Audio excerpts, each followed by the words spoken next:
Est-ce que vous pouvez nous présenter rapidement l'Odyssée managériale et nous faire part de votre tour du monde, nous dire par où vous êtes passé et peut-être en commençant en nous disant d'où vous nous appelez aujourd'hui.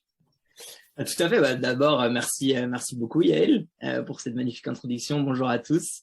On est ravis d'être avec vous aujourd'hui pour pouvoir parler des pistes pour les organisations souhaitables. On va essayer de vous partager un maximum de pratiques sur notre tour du monde. Rapidement, on vous parle de Séoul déjà, en Corée du Sud, qui est notre 7e pays. Pour présenter très rapidement, du coup, on est Clément, 22 ans, et Romain, 24 ans. On est frères, on fait les frères Meyer. Je suis le grand frère, mais je fais 20 cm de moins que lui, donc ça m'arrange très bien d'être en Zoom. Je suis très content. Et voilà, et donc on s'est engagé il y a près de 6 mois, même un peu plus, maintenant 8 mois, dans une expérience qui, je pense, sera la plus belle expérience de notre vie, qui s'appelle l'Odyssée managériale et qu'on va vous présenter maintenant. Alors bonjour à tous, très heureux de tous vous voir aussi. Donc l'Odyssée managériale, très rapidement, c'est une association et le but de cette association, c'est d'aller découvrir et explorer des pratiques de management innovantes. Alors le but, c'est vraiment de voir des entreprises qui changent les codes de l'entreprise traditionnelle et aussi de comprendre un peu l'impact des cultures. Là, par exemple, on est en Corée avec une culture très particulière, et donc de comprendre l'impact de cette culture sur les manières de manager. On a réalisé à ce jour 5 mois d'Odyssée.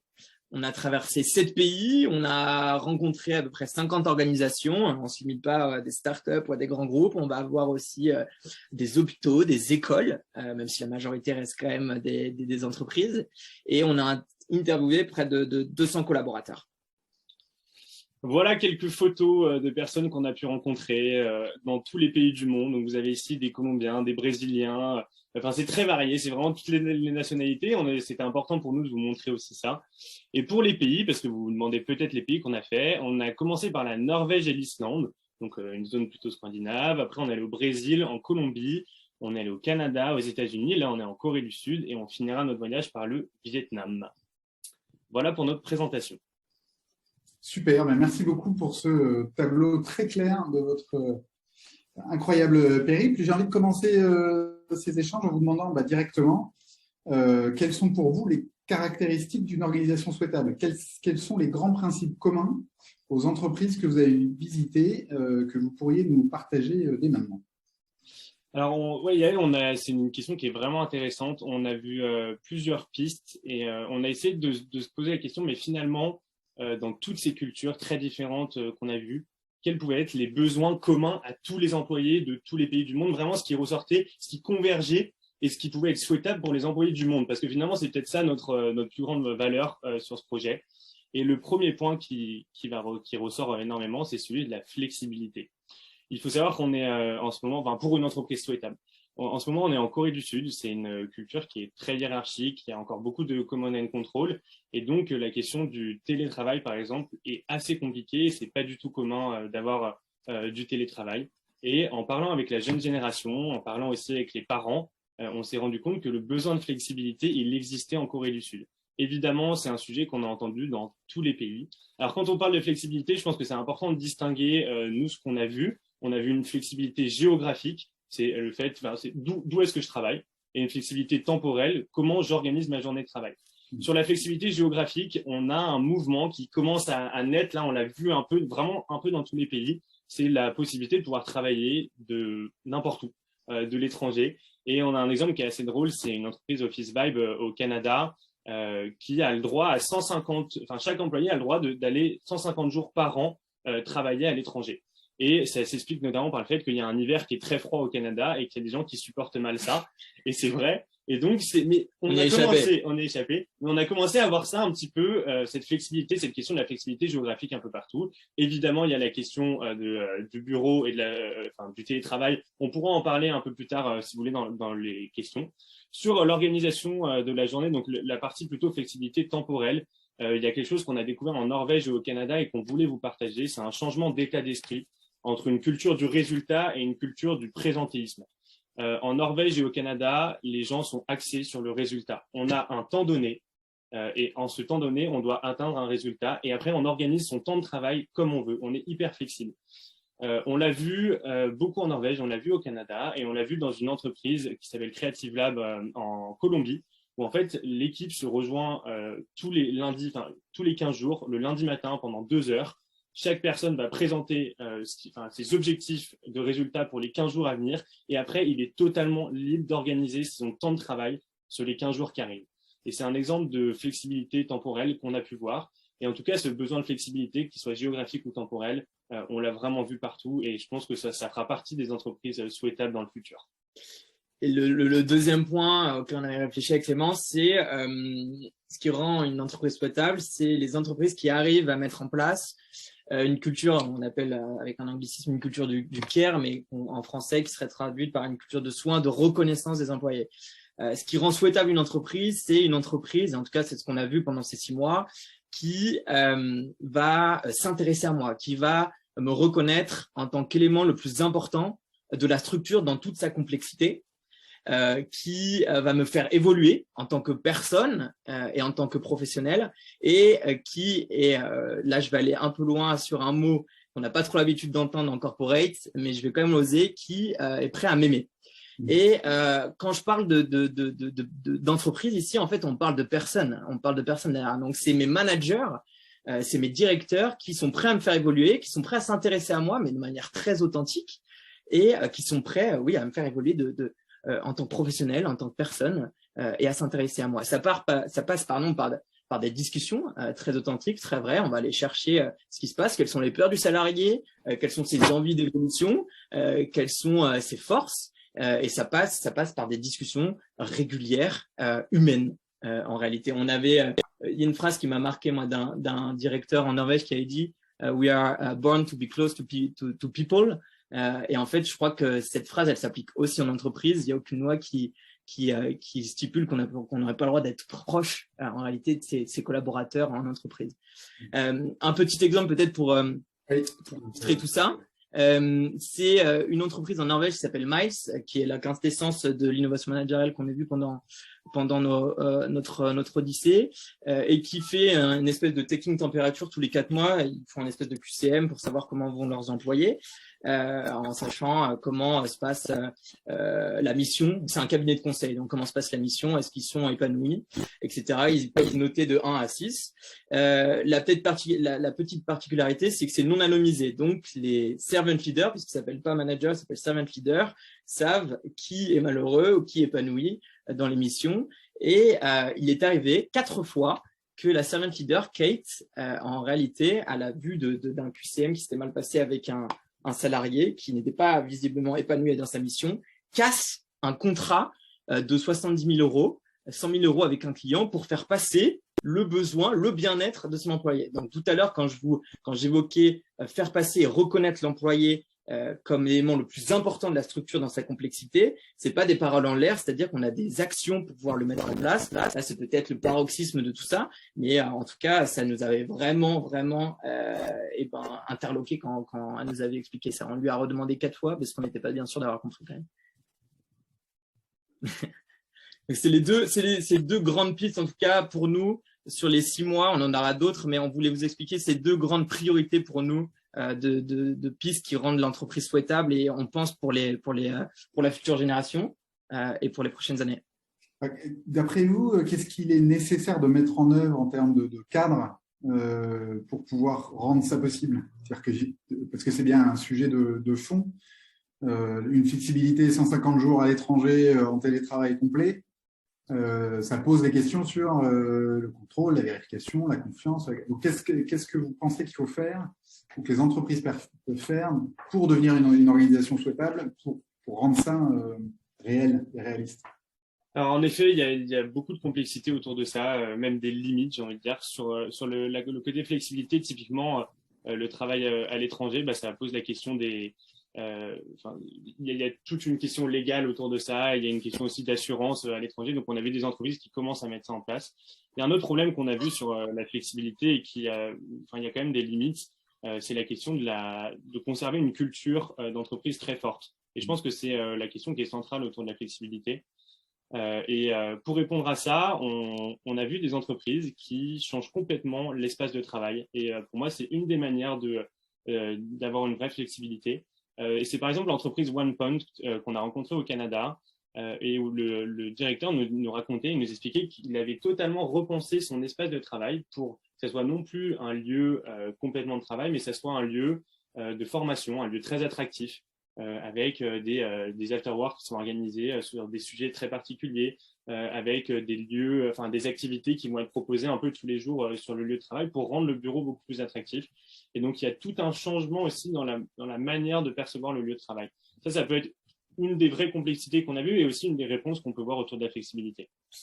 Et pour répondre de mon côté, Yael, tu disais qu'est-ce qu'il faut travailler, qu'est-ce qu'il faut mettre comme cadre. Je pense qu'il faut déjà travailler la patience et la résilience, parce que donc du coup, je rebondis sur ce que j'ai dit sur la culture du care, qui est le ciment de la création d'une culture de confiance en entreprise. De toutes nos rencontres, en réalité, la transformation culturelle comme ça prend énormément de temps. Donc, il faut être patient, c'est un chemin qui est sinueux. On fait un pas en avant, on en fait 10 en arrière. Et il faut accepter ça. Je pense que l'exemple le plus probant sur ça, c'est une entreprise gouvernementale qu'on a rencontrée en Islande, complètement archaïque, taux de turnover qui a explosé. Ils avaient encore les posters de tous les présidents depuis les années 1950. Ils n'avaient jamais changé de pratique managériale depuis 70 ans. Bref, la panoplie. Et on a un manager qui est arrivé il y a 2 ans, qui a émis la volonté, excusez-moi le terme, mais de tout casser, de casser toutes les pratiques managériales mises en place, de mettre en place une structure beaucoup plus horizontale, de recréer de la confiance. Et ça fait 2 ans qu'il est sur le projet. Il a travaillé 6 mois sur la vision. Il nous a expliqué qu'il avait coupé ses mails pendant 6 mois pour travailler juste sur la vision. Il a fait travailler les salariés sur la vision. Et même après ce travail conséquent, après 1 an et demi, une fois à la réunion où on l'a vu, il nous a expliqué qu'il avait encore du mal à acquérir la confiance de ses collaborateurs. Alors, ce qui est dingue, c'est que l'entreprise a fait un bond de 100 places dans le ranking des entreprises les plus attirantes en Islande. Ils étaient 130 sur 134, ils sont passés 30e. Donc voilà, il faut, quand on y croit, quand on est résilient, qu'on a l'aval de sa direction, généralement, l'innovation managériale marche. Et un dernier point qu'on s'en est rendu compte, c'est au Brésil, que les sujets d'innovation managériale, on peut avoir l'impression que ça va forcément plaire à tout le monde. C'est-à-dire plus de hiérarchie, il y aura plus de managers, on va avoir des responsabilités, on va avoir de l'autonomie. Et on a pris conscience avec une entreprise au Brésil, l'entreprise Vagas, qui n'a plus de manager. Et c'est Lydia, la RH, qui nous expliquait que finalement, c'était pas du tout si simple que ça, que même chez les jeunes, c'était un problème de pas connaître les évolutions salariales, de pas avoir un changement de titre, de pas passer manager. Il y avait un problème derrière au niveau de la sociale, quoi. Voilà. Et donc, il y avait finalement toute une éducation au changement. Et typiquement, l'entreprise donc Vagas dont vous parlez, il y avait des formations sur la communication non violente, sur les manières de faire des feedbacks, sur le rapport qu'on peut avoir à l'argent, sur comment on peut prendre des responsabilités, comment on peut organiser son temps. Donc, il y avait tout un accompagnement à ces changements managériaux et qui se faisait vraiment dans le temps long. Quand vous dites temps long, est-ce que vous avez une idée un peu plus précise de ce que ça implique de votre point de vue pour devenir une organisation souhaitable et se transformer en profondeur comme ça? Je pense que c'est une très bonne question. C'est une question très difficile. On n'aura pas la réponse. On n'a pas de recette magique. Après, sur l'exemple que je viens de donner sur Equicop, qui était, je pense, vraiment pour moi l'entreprise archaïque qui a réussi à au moins amorcer des premiers changements managériaux et qui fonctionnent, c'est un bon 2 ans.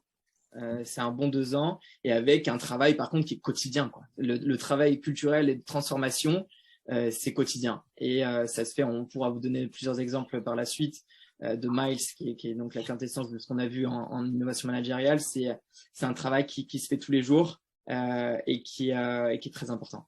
Et pour te donner aussi un exemple, l'entreprise Vagas dont je parlais, c'est une entreprise qui a commencé à mettre des changements sur la prise de décision par consentement et l'absence de hiérarchie depuis 20 ans.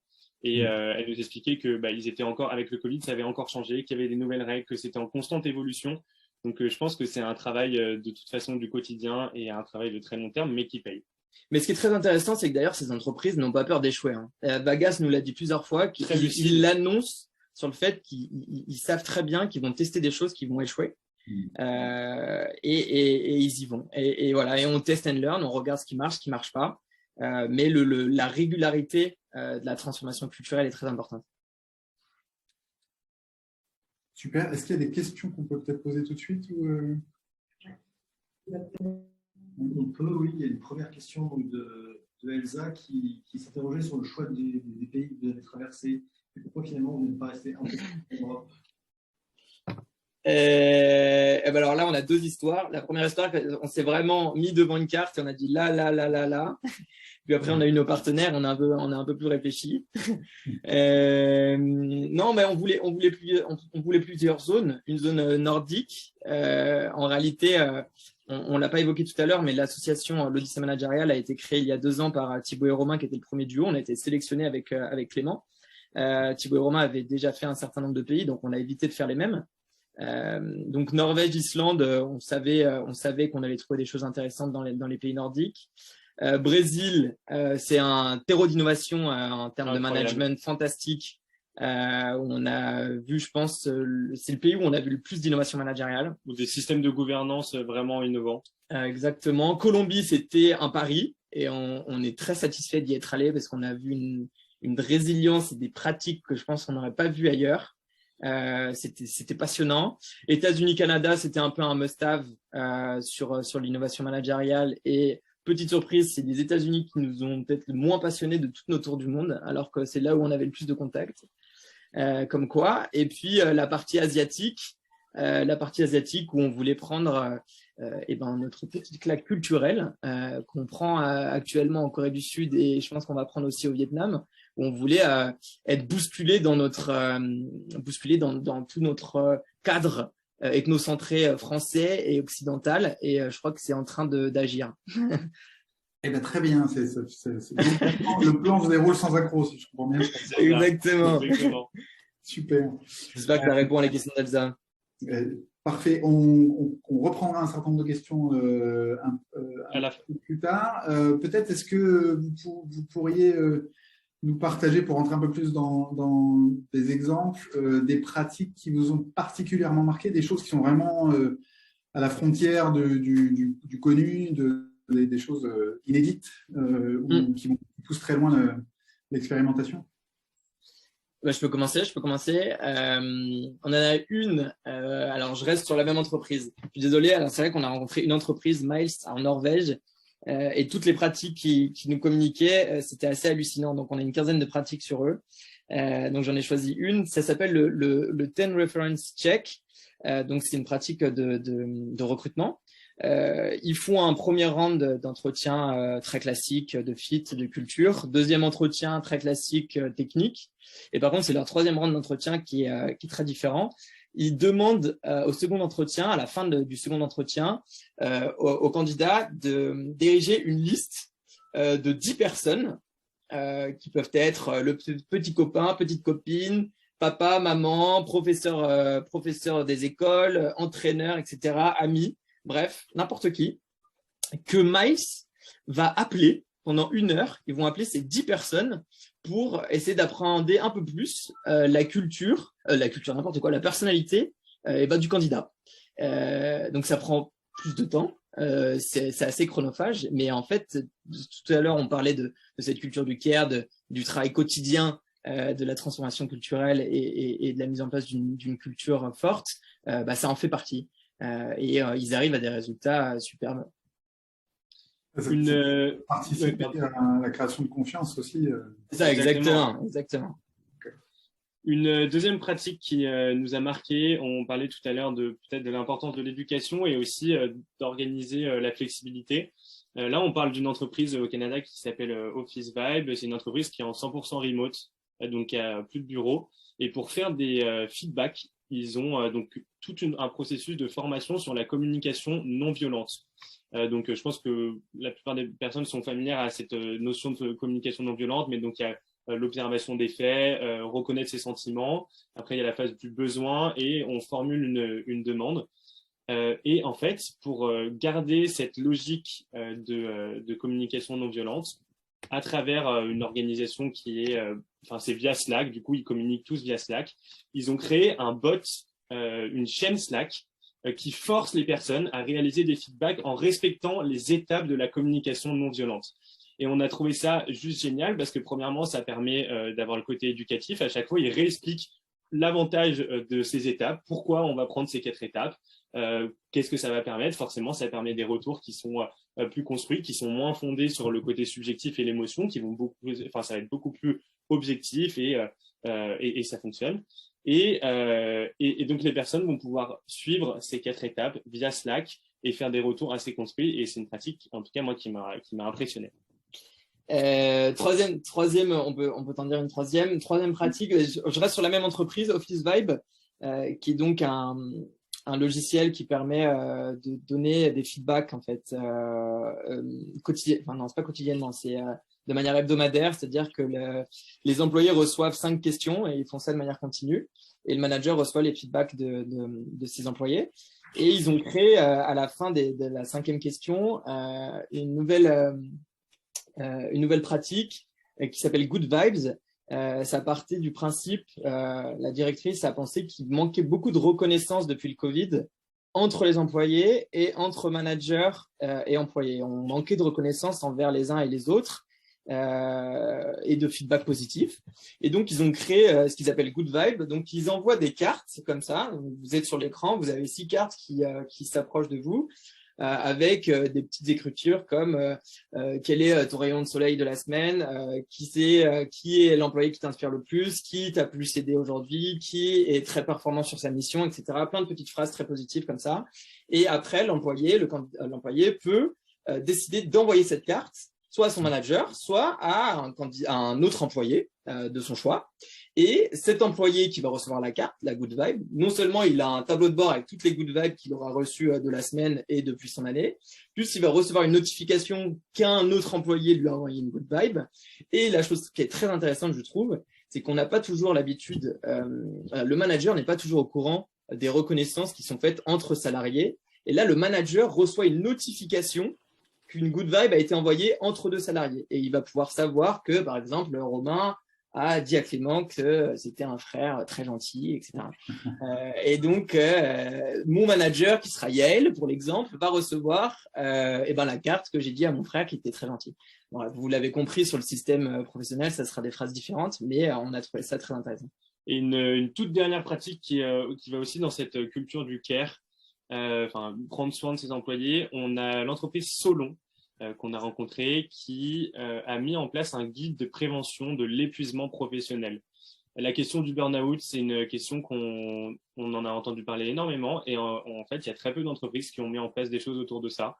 Et là, Solon, l'entreprise a décidé de prendre le sujet vraiment sérieusement et ils envoient à chaque nouvel employé un guide sur ces questions-là. Par exemple, il y a quelque chose qui est assez connu, c'est les facteurs de santé et de sécurité psychologique au travail. Et ils expliquent chez Solon ce que chaque facteur, il y a 13 facteurs qui sont définis, qui sont connus, on pourra vous envoyer si vous voulez. Et ils expliquent à quoi ça correspond chez Solon. Oui, et donc, ce qui doit être respecté chez Solon. Elles sont pas très cuites, hein. Ah.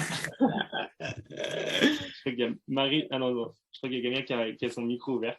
Ouais. Mais donc voilà, ce guide de prévention, on a trouvé ça très intéressant. Il y a aussi toutes les choses à faire en cas tous les symptômes et en cas de reconnaissance de ces symptômes, les choses à faire, les personnes qu'on peut aller voir dans l'entreprise, les numéros qu'on peut appeler. Ce qui est mis en place par l'entreprise, par exemple, va proposer des jours tout de suite de congés gratuits. Donc il y a tout un accompagnement autour de ça. Et on a trouvé ce sujet, moi j'ai trouvé cette pratique vraiment, vraiment intéressante. Super, merci. C'est effectivement énormément d'illustrations sur la partie care, prendre soin des équipes. C'est très, très inspirant, je trouve. Est-ce que vous avez croisé des pratiques un peu plus loufoques ou très, très surprenantes qui vous ont un peu…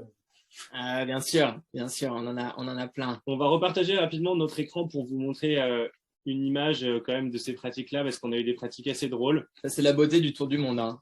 On trouve des choses fantastiques. Vas-y. Alors, la première pratique, c'est l'entreprise CCP en Islande. Et c'est donc une entreprise qui travaille énormément sur tout ce qui… Alors, pardon, on a un message sur le jeu. C'est une entreprise qui travaille énormément sur la reconnaissance des employés, le sentiment d'appartenance des employés à cette entreprise-là. Et là, l'image que vous voyez à gauche, c'est ZP. Donc, nous, on est arrivé dans les locaux et on voit une trentaine d'épées sur les murs, mais des vraies épées, c'est-à-dire que c'est des armes avec des certificats. Donc on se demande un peu ce qui se passe et ce qu'on fait là. Et en fait, on se rend compte que tous les employés qui sont restés plus de 10 ans dans l'entreprise ont le droit de se faire construire une épée qui est une arme, ce sont des épées qui sont construites en Allemagne et qui est une arme, une vraie arme, donc ils peuvent pas la garder chez eux, sinon s'il se passe le moindre problème, ils sont pénalement, c'est vraiment quelque chose. Et on a trouvé ça super impressionnant en arrivant, et en effet, il y a ce sentiment d'appartenance à un groupe avec toutes ces personnes qui sont restées plus de 10 ans dans l'entreprise. On est dans une entreprise de environ 200 salariés, et là sur le mur, on avait 30 épées. Avec des personnes qui sont restées plus de 10 ans. Donc c'est quand même assez impressionnant. Petit détail qui a quand même son importance, c'est pas n'importe quelle entreprise, c'est une entreprise de jeux vidéo, hein, donc c'est pour ça qu'ils ont des épées. Sinon ça aurait été un peu flippant, mais ici ça faisait sens, et c'est vrai que c'était très impressionnant. Ils ont vraiment des 20 énormes épées, l'épée la plus grosse du CEO, qui était là depuis 20 ans lui, donc c'est pour ça. C'est pour toi, Yael. Bientôt. Peut-être deuxième pratique très loufoque qu'on ait vue, toujours chez Miles, que j'ai trouvé fantastique. La servant leader qui s'appelle Kate a décidé 3 jours avant Noël, tous les ans, d'inviter les familles, donc mari, femme, enfants, des employés, mais sans les employés, pour tout simplement présenter ce que font papa, maman au travail, savoir pourquoi ils sont absents dans la journée, et pour rendre fiers les familles du travail qui a été effectué par papa ou maman tous les jours. Et donc là, on est sur une pratique qui renforce non seulement effectivement la fierté côté famille, mais aussi l'appartenance côté salarié, puisqu'on est voilà, qu'est-ce que fait mon entreprise pour me rendre fier moi déjà, et puis rendre fier ma famille. C'est quand même quelque chose qui a été unique, loufoque. J'ai trouvé la pratique dingue. Sur une troisième pratique très rapidement, c'est en Colombie. À chaque fois, on parle de pratiques loufoques, mais c'est quand même des pratiques qui ont un sens et avec une symbolique derrière. Ici, on est en Colombie. En Colombie, la culture de la confiance, contrairement à la Norvège, est assez peu présente. Il y a pas mal de contrôle dans les entreprises entre les managers et les managers. Et ici, donc, on est chez l'entreprise Poma, qui est une entreprise qui a créé tous les télécâbles au-dessus de la ville de Medellín.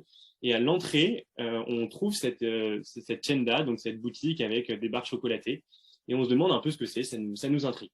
Et en fait, Renaud, qui est le CEO qu'on a rencontré, nous explique que il a mis en place cette tienda pour que, au moment où les employés rentrent, ils aient tout de suite sa confiance et la confiance de l'équipe dirigeante.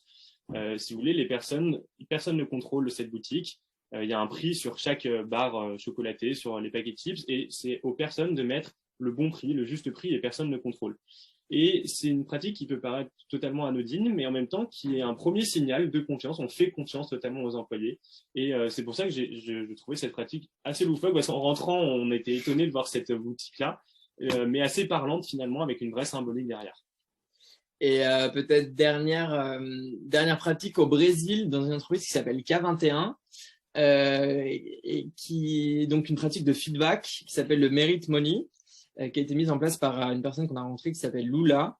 Et Lula, il souhaitait que les salariés puissent avoir de l'extra money sans passer par un travail horaire plus important, mais par de la reconnaissance et du feedback. Que ça soit du feedback positif ou des axes d'amélioration. Et donc, ils ont décidé, ils l'ont budgété, de distribuer 100 € par salarié tous les mois. Et tous les salariés doivent distribuer ces 100 € à d'autres salariés, tout cela accompagné à chaque fois, donc la somme qui sera distribuée, accompagnée d'un feedback de 200 mots, que ce soit un feedback positif ou un axe d'amélioration. Alors, je sais que certaines personnes n'aimeront pas, soit on aime, soit on n'aime pas, mais j'ai quand même trouvé la pratique loufoque. Et c'est une pratique de feedback qui au moins est réalisée et qui a quand même ses vertus. C'est sur des salariés qui sont plutôt de type cadre, ou est-ce qu'on est sur des… Ah non, c'est sur tout le monde. C'est sur tout le monde. Et une autre pratique qui font, du coup, tu peux distribuer tu peux donner 20 € à Yael, 20 € à Célestin, etc. accompagné d'un feedback. Et à la fin, par contre, ils vont faire le conglomérat de tous les feedbacks qui ont été réalisés entre chacun et l'envoyer par PDF à tous les salariés de l'entreprise pour que chacun puisse voir qui a été remercié, qui a été félicité et qui a des axes d'amélioration sur ce point ou ce point-là. Et c'est tout le monde. Excellent. Effectivement, c'est commun, surtout en y mêlant de la rémunération là-dedans. Super. Est-ce que ça vous va si on passe aux questions et qu'on rentre dans les… Avec plaisir, avec plaisir. Très bien. Du coup, je passe le micro à Florence et Célestin pour qu'ils puissent… Ouais, tout à fait. Donc, il y avait plusieurs questions. La première question, c'est celle de Sylvie qui se demandait comment vous choisissiez vos entreprises. Donc, les entreprises que vous allez visiter et qui vous étiez en contact, comment vous les choisissez? Alors, c'est une excellente question. C'est aussi, ça me permet de répondre à une question qu'on a pu avoir, mais quelle est finalement votre plus-value d'être dans les pays plutôt qu'en Zoom? En fait, on reste 3 semaines par pays et les entreprises, on les choisit pas forcément, on nous les conseille en étant sur place, en rencontrant des premières chefs d'entreprise. Donc, les premières entreprises qu'on rencontre généralement pour rentrer dans l'écosystème d'entreprises assez innovantes, ça va être des entreprises qui sont liées à mon école, donc l'UM Lyon, à Dauphine, où on essaye d'avoir des contacts sur place, de poser des questions. Il y a tout un travail de prospection qui est fait avant pour identifier des entreprises qui seraient innovantes dans le pays. On lit aussi énormément sur le pays. Après, on utilise le réseau B Corp, qui est un réseau de certification où on a toujours des entreprises super intéressantes là-dedans. Donc, grâce à Inclusio, notamment, est certifié B Corp. On utilise aussi le réseau Great Place to Work qui permet d'avoir accès à certaines entreprises dans les pays. Et une fois qu'on est sur place, on a la première semaine toujours des rencontres. Ça amène à des deuxièmes rencontres. Et typiquement, l'entreprise Miles, qui est une entreprise, comme vous l'avez compris, qui nous a marqué, on l'a vu la veille de notre départ en Norvège, parce que c'est une entreprise que personne ne connaît, qui est dans aucun classement. Et c'est justement une entreprise qu'on nous a donnée. C'est quelqu'un qu'on a rencontré la deuxième semaine. Il nous a dit, mais il faut absolument que vous alliez voir cette entreprise. Elle est à Bergen, donc c'est vraiment au fond de la Norvège. Et on a réussi à trouver cette entreprise. Et c'est comme ça qu'on les sélectionne. Enfin, il y a tout un travail avant. Il y a un gros travail de prospection qui est réalisé en amont chaque semaine pour dégrossir. Dans les pays où on arrive, par exemple en Corée du Sud, on connaissait absolument personne. Là, on cède des grandes administrations françaises, Business France, etc. Une fois qu'on a été avec ce réseau-là, on arrive sur des locaux qui sont pas notre cœur de cible, mais qui vont après nous donner notre cœur de cible. Et c'est pour ça qu'on a toujours des rencontres passionnantes la 3e semaine, puisqu'on a notre cœur de cible et des locaux. Et pour la petite anecdote, en Corée du Sud, c'est assez compliqué de rencontrer des vrais locaux. Parce que y a une barrière de la langue, il y a aussi une difficulté pour les personnes de faire des mises en relation parce qu'il y a une peur de l'échec qui est importante, une peur de se mettre en porte-à-faux. Et donc, par exemple, on a compris que les locaux ne nous mettaient pas forcément en relation parce que si la discussion avec l'autre personne se passait mal avec nous, ils se mettaient en porte-à-faux par rapport à l'autre personne. Et donc, on comprend petit à petit aussi, en fonction des cultures et des pays, comment rentrer dans les écosystèmes. Au Brésil, il y avait beaucoup, les Brésiliens sont… les entreprises qu'on a vues étaient beaucoup en travail en remote work. Donc, on ne comprenait pas pourquoi on avait beaucoup de rencontres. On avait des rencontres Zoom, on ne comprenait pas vraiment. Et donc, dans chaque pays, on a dû s'adapter aussi en fonction de la culture. Ouais. Le travail de prospection est déjà un premier pas dans la culture du pays. Et ça a toujours été agréable de découvrir comment on devait se débrouiller dans chaque pays. Une autre question? Oui, il y avait une question autour de la gouvernance. Il y a Laure qui demande quel type de gouvernance vous avez rencontré dans ces nouvelles formes de management et est-ce qu'il y a des profils types? Alors, est-ce qu'on a rencontré des gouvernances très différentes? Oui, beaucoup au Brésil. Essentiellement au Brésil. Au Brésil, on a vu l'entreprise Vagas. Donc, on pourra vous faire passer un document peut-être à la fin avec les liens de ces entreprises. C'est souvent des entreprises qui mettent leur modèle à libre disposition. Donc, on vous partagera également une entreprise qu'on a vue au Brésil qui est un mélange de sociocratie, d'holacratie. Et qui a mis en place toute une gouvernance qu'elle explique dans un Wikipédia très complet. On peut vous le partager. Honnêtement, on a vu en système de gouvernance, on a beaucoup entendu parler de l'holacratie. On a assisté à des réunions de gouvernance. C'est un modèle où, en même temps, ce modèle de gouvernance, on a entendu beaucoup de critiques aussi autour de ce modèle de gouvernance. On l'a vécu. On a vu une réunion de gouvernance où on a trouvé ça assez rigide et donc, on a vu des modèles de gouvernance qu'on ne pourrait pas classer parce qu'il n'y a pas de nom connu aujourd'hui, qui vont être un mix de tout ça et qu'on pourra vous envoyer parce que c'est vraiment intéressant. C'est ça essaye de dépasser les limites à chaque fois de l'holacratie et de la sociocratie. Ça a été pensé de manière, sur le tas, donc dans l'action. Et donc parfois c'est très objectif et c'est très pratique à utiliser. Oui, je pense que c'est vraiment en tout cas, le système de gouvernance qu'on a plus vu au Brésil, c'était effectivement cette holacratie. Ils sont complètement fans aussi du travail de Frédéric Laloux et ils essaient de faire des mix entre la sociocratie, l'holacratie, beaucoup d'organisations en cercle. Au Canada aussi, on en a beaucoup vu. Notamment une maison d'artisans de costumes qui travaillait en holacratie avec des artisans. C'était très intéressant. Donc c'est beaucoup de formations en cercle, disparition d'un manager décisionnaire, la mise en place de rôles, la mise en valeur de tensions en réalité, qui sont les départs de toute décision, et puis des processus de décision par consentement où on a vu des pratiques à ce moment-là très intéressantes. Et dernier point là-dessus, en Norvège par exemple, on n'a pas vu de modèle de gouvernance différent. Par contre, l'approche de la hiérarchie et la figure du manager n'est pas du tout la même.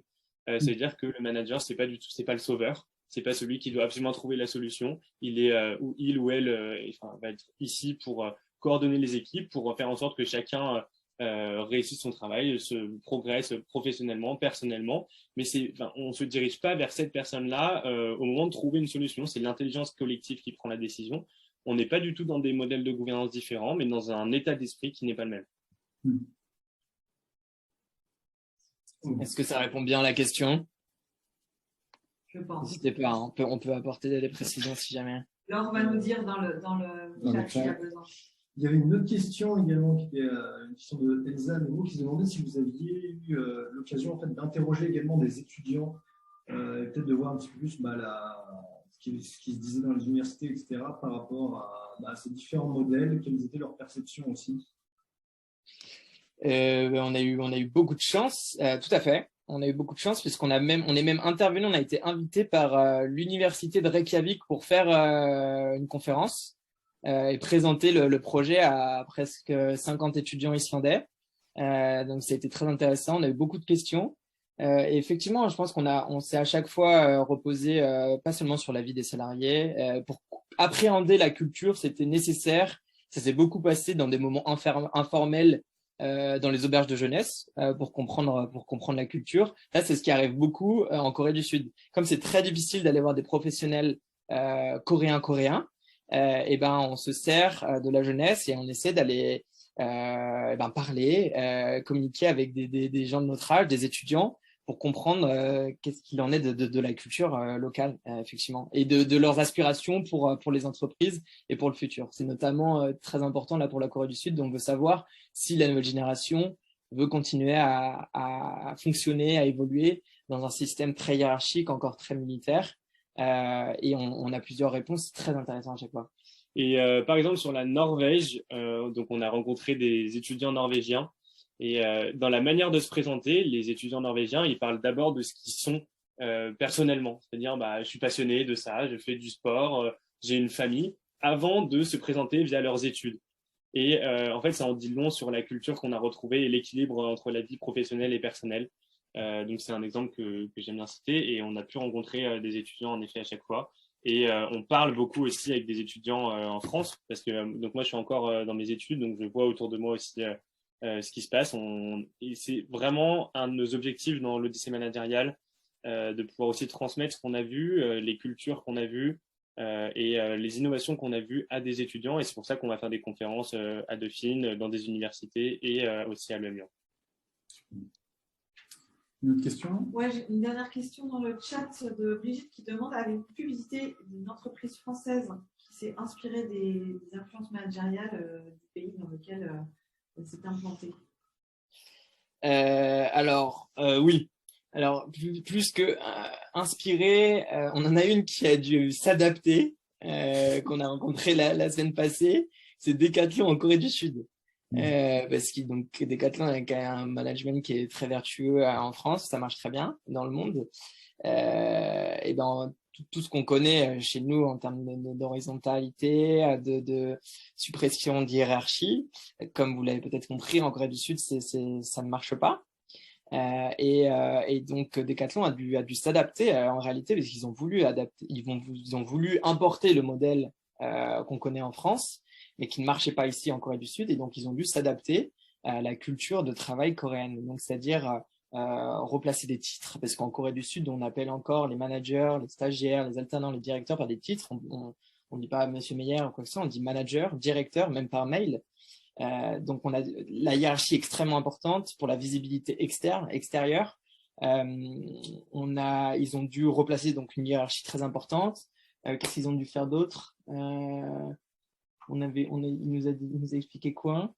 En fait, ils ont vraiment dû s'adapter à la culture coréenne du travail, travailler sur la communication aussi en entreprise, essayer de faire participer les salariés en réunion, parce que c'est extrêmement difficile en Corée du Sud d'avoir un avis des personnes qui sont situées au niveau inférieur, en réalité, N-1, N-2. Et tout ça s'est passé par une capacité d'adaptation et de formation qui a été très importante. Et j'ai un autre exemple en tête. On a rencontré, donc je vous parlais de l'entreprise Poma tout à l'heure avec la Tienda, oui. En Colombie. Et Colombie, donc on n'a pas pu bien vous le détailler, mais en Colombie, c'est des personnes très résilientes et ça se ressent dans l'entreprise parce qu'il y a une histoire on était à Medellín, donc il y a une histoire très particulière qui est compliquée, et donc des personnes qui sont plutôt positives, résilientes, créatives. Et là, donc Poma, ils étaient habitués à des chantiers assez classiques en France, dans les stations de ski. Donc c'est les œufs que vous voyez par exemple dans les stations de ski, c'est souvent l'entreprise Poma. Et donc là, ils ont dû construire dans des comunas. Donc les comunas, c'est des quartiers qui sont pauvres en Colombie. Vous pouvez aller voir sur internet, la comuna Trece, c'est magnifique, on a eu l'occasion de la visiter. Et ils ont dû construire ces espèces des œufs pour transporter les gens au-dessus de la comuna, et ça a permis de désengorger la comuna. Et donc, ils ont dû faire preuve, de faire comme les Colombiens font au quotidien.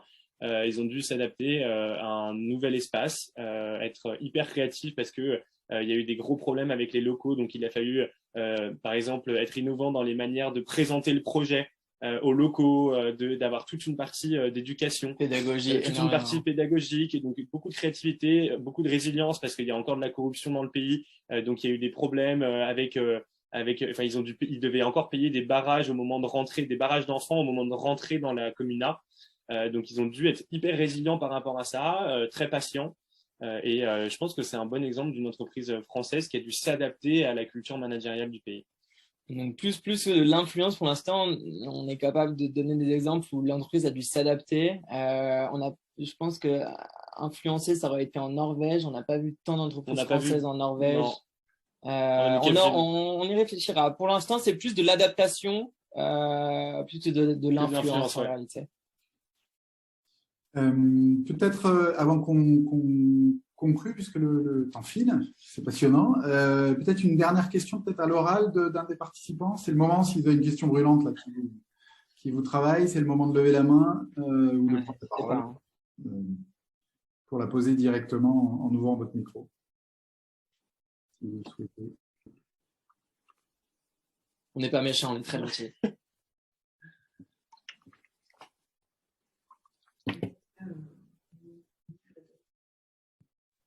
Bonjour, moi j'aurais une petite question. C'est Laure. Bonjour. En général, quel recul dans le temps ils ont sur ces pratiques dans ce que vous avez pu observer? Ça porte sur combien de mois ou d'années? Très bonne question. Je suis pas sûr d'avoir bien compris. Le recul qu'on a sur les pratiques qu'on voit, c'est-à-dire là, depuis combien de temps on a vu ces pratiques-là, ou les entreprises ont mis en place ces pratiques-là, c'est ça? Oui, quel recul ont les entreprises sur ces pratiques? Ok. C'est assez compliqué de répondre, selon moi. Je pense qu'il y a 2 points. Le premier point, il y a 2 types d'entreprises. Il y a les entreprises qui ont, comme Miles, ont dès le début de la création de leur entreprise, ont réfléchi leur culture d'entreprise dès le premier jour, et donc l'ont travaillé quotidiennement dès le premier jour. Dans ce cas-là, on a un recul depuis la naissance de l'entreprise, de voir ce qui marche ou ce qui ne marche pas. Ça, c'est le premier point. Et le deuxième point, c'est les entreprises qui entament une transformation culturelle qu'ils n'avaient pas avant. Et là, c'est l'exemple de Ricky Kopp en Islande qui entame cette transformation organisationnelle alors qu'ils étaient très mal en termes de pratiques managériales.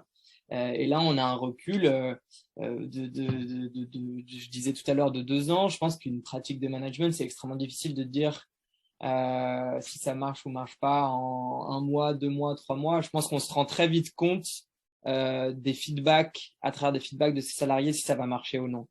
Je pense qu'on peut avoir une réponse très rapide en réalité. Il faut demander à ses salariés si ça marche ou si ça ne marche pas.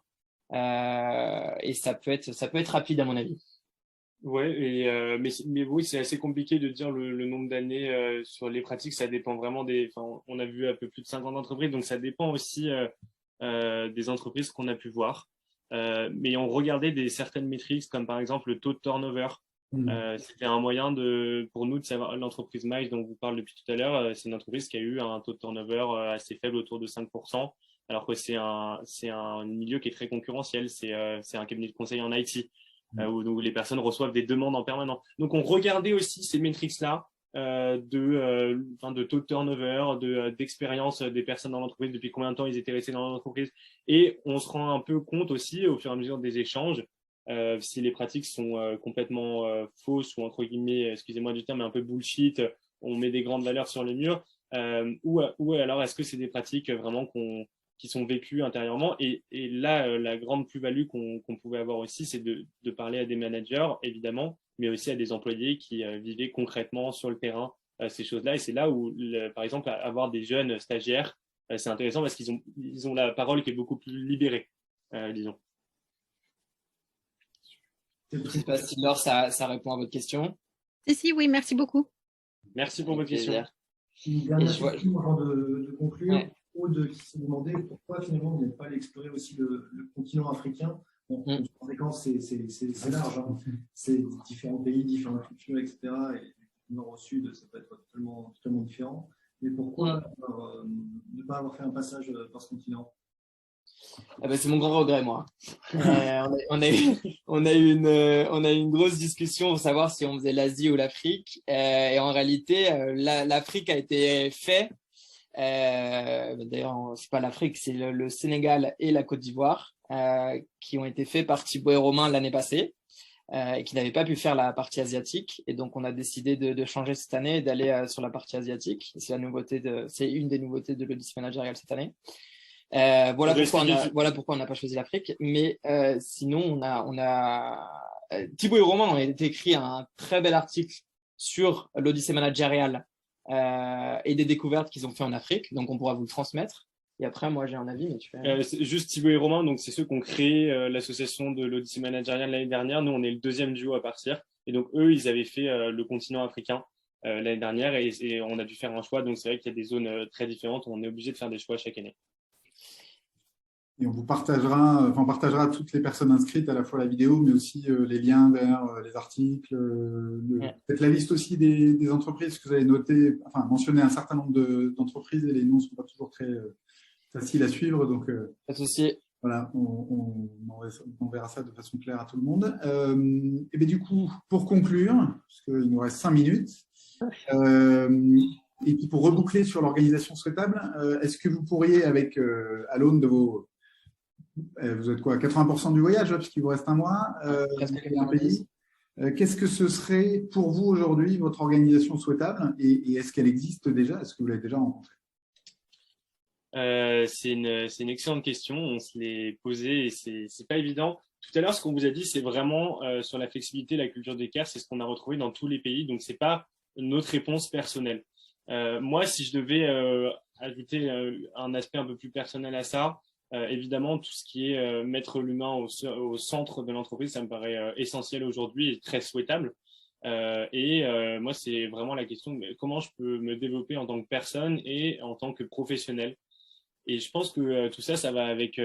moi, j'aimerais beaucoup travailler dans une entreprise qui est très exigeante et en même temps très bienveillante, c'est-à-dire qui m'accompagne toujours vers plus de professionnalisme, qui me permet de me développer, mais de manière vraiment exigeante, avec des objectifs. On parlait tout à l'heure des objectifs, des résultats, des objectifs qui sont ambitieux Mais tout ça, enfin que ça soit dans une cohérence globale, que je le comprenne, que je sache exactement où je vais. Voilà, et une culture. Moi, j'ai vraiment apprécié la culture de l'éducation, de la formation. Je pense que c'est un apprentissage continu, que ce soit sur les pratiques de management ou sur la partie professionnelle. On a vu trop d'entreprises qui mettaient des gens dans des cases, des postes très définis. Je pense qu'on a tous beaucoup de parties en nous à explorer. Et moi, j'aime vraiment une entreprise où je peux me développer sur différents aspects, sur le marketing, enfin sur vraiment plein de choses différentes. Et c'est ce qui ferait une entreprise souhaitable pour moi, donc un petit peu différent de ce qu'on a pu voir dans tous les pays. Et mais bon, moi, très rapidement, mais je vais reprendre les titres, en tout cas les points qu'on avait donnés à la première question. Je pense que pour moi, ce qui est le plus important, ça va être effectivement la flexibilité, de par mes expériences professionnelles passées. C'est vrai que avoir la proposition de partir 150 jours à l'étranger et de travailler en remote, ça me stimule beaucoup, mais c'est personnel. La question du care, et ça, je pense qu'aussi c'est très personnel, mais pour moi, elle est fondamentale. C'est-à-dire que, et là, tout à l'heure, tu évoquais, Yael, est-ce qu'il y a une entreprise qui se rapproche le plus de ça? Encore une fois, on va citer Miles. Pour moi, c'est la première fois de ma vie où je me suis dit, mais en fait, on a des entreprises qui existent dans le monde qui sont aussi folles que moi. Et donc, j'ai envie d'avoir des managers comme Kate qui me demandent comment je vais tous les mois. Si je peux faire un taking température tous les 4 mois et qu'elle est capable de casser un contrat à 80 000 € pour moi, bah ouais, j'ai envie d'aller chez Miles. D'ailleurs, je vais demander à la fin de l'entretien si c'était possible, mais bon, je suis pas un développeur, donc ça marche pas trop. Non, voilà, donc la culture du care, pour moi, est super importante, la flexibilité, et je crois que ces 3 lignes de convergence, pour conclure sur les entreprises souhaitables, je pense que c'est ce qui marche vraiment, quand on parle d'innovation managériale, on parle beaucoup de complexité dans les modèles de gouvernance, de sociocratie, d'holacratie, parfois à s'y perdre. Et je pense que de ce qu'on retient vraiment de ces 6 mois, les entreprises les plus puissantes dans l'innovation managériale et dans leur culture, c'est celles qui font les choses les plus simples et qui ont des actions managériales les plus simples, mais qui sont toujours tournées vers l'humain. Ça, c'est vraiment le premier point. Le deuxième point qui est très important, c'est que les entreprises qui réussissent à avoir une concordance entre leurs principes de leadership, c'est-à-dire tout ce qui est vision, tout ce que vous mettez en valeur sur vos sites web, sur les murs de vos bureaux, etc., et les actions managériales qui s'en suivent. S'il n'y a pas de concordance entre ces deux choses, et ben ça effrite la confiance. Alors, on ne le verra pas tout directement, mais en fait, ça effrite la confiance envers les salariés. Et donc, avoir une concordance entre vos principes de leadership et des principes et des actions managériales, c'est indispensable pour pouvoir créer une culture de confiance. Dans ce qu'on a vu, en tout cas, c'est ce qui marche extrêmement bien. Et le troisième point, et ça, c'est pour continuer à peut-être inspirer et motiver les personnes qui sont dans des transformations culturelles aujourd'hui. Et vous pouvez être accompagné par une physio qui le font très bien. Je crois que c'est quelque chose, comme je l'ai dit tout à l'heure, qui est long, qui est sinueux. Il faut être résilient. Mais le jeu en vaut la chandelle. On pourra terminer cette conférence par une phrase de Bjarte, qui est un corporate rebels en Norvège, qui nous avait dit que les entreprises n'atteignaient pas d'avantages compétitifs avec les produits ou les services qu'ils vendaient, mais plutôt avec les innovations managériales qu'ils créaient. Et je crois que c'est très vrai. Super. Merci beaucoup juste pour pouvoir partager ça, parce qu'en plus, il y a eu la question a été posée dans le chat. Est-ce que vous pouvez nous raconter ce que vous avez en tête pour la suite, puisque vous êtes bientôt à la fin de votre voyage? Vous allez faire quoi de tout ça? On a donc au retour tout un rendu qui est prévu. Évidemment, on a des partenaires, donc on aura des rendus pour les partenaires, mais on aimerait vraiment faire des rendus publics. On n'a pas encore très bien en tête, mais ça passera sûrement par un grand livre blanc, un rapport final qui sera sûrement sous la forme de vidéos, de sites internet, avec une explication des pratiques, une logique, et aussi à chaque fois la partie, la culture, l'impact de la culture sur les manières de manager.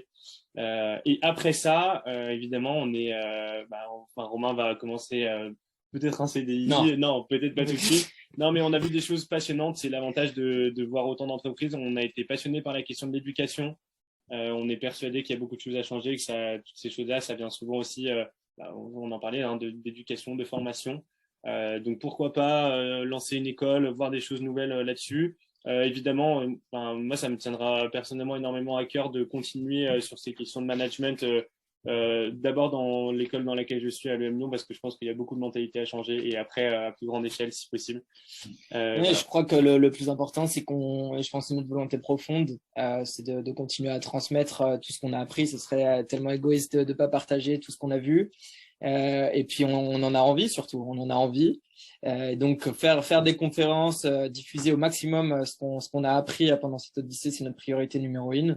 Et puis après, on sera à l'écoute de toutes ces belles opportunités qui, nous l'espérons, se présenteront, et on en est certain. Et on finit juste là-dessus. Si vous avez des questions, par exemple, tout à l'heure, on parlait de la flexibilité. On a vu plein de modèles très intéressants. Toutes les questions qui n'ont pas pu être posées, vous pouvez nous contacter par mail, sur LinkedIn, comme vous voulez. On est vraiment hyper ouvert. Enfin, ça nous tient à cœur de partager ce qu'on vit. Donc, n'hésitez pas à nous contacter là-dessus, sur ces différents canaux. On peut vous faire intervenir en conférence ou en témoignage dans les entreprises, tout ça. Oui, tout à fait. On est hyper ouvert. On retourne en France en septembre. Très motivé pour partager tout ce qu'on a appris. Et donc, si ça se fait par des conférences, avec grand plaisir. On en a déjà prévu. On en a déjà prévu pour notre retour en septembre et en octobre. On va aussi donner des cours dans nos écoles. Donc voilà, ça sera notre principale activité des 4 prochains mois. On rentre dans notre phase 3 de l'Odyssée, qui s'annonce tout aussi passionnante, très différente, mais passionnante. Et merci à tous. Et merci encore, Physio, d'avoir organisé ça. C'était un super moment. On a passé un très bon moment avec vous. Merci beaucoup. Merci à tout le monde. Et puis, effectivement, on aura un événement avec nos amis voyageurs à la rentrée. Donc, on postera ça sur notre page LinkedIn pour que vous puissiez suivre. Et on vous envoie un petit package global avec les informations des articles, de la matière pour pouvoir compléter ce que vous avez déjà pu découvrir et entendre aujourd'hui. Un grand merci. Merci beaucoup. Et merci pour les messages de Kevin, Zeynep, Nathalie, c'est top. Merci pour tout. Bonne fin d'après-midi. Nous, c'est la soirée. Nous, c'est l'heure d'aller dîner. C'est l'heure d'aller dîner. Merci. Au revoir.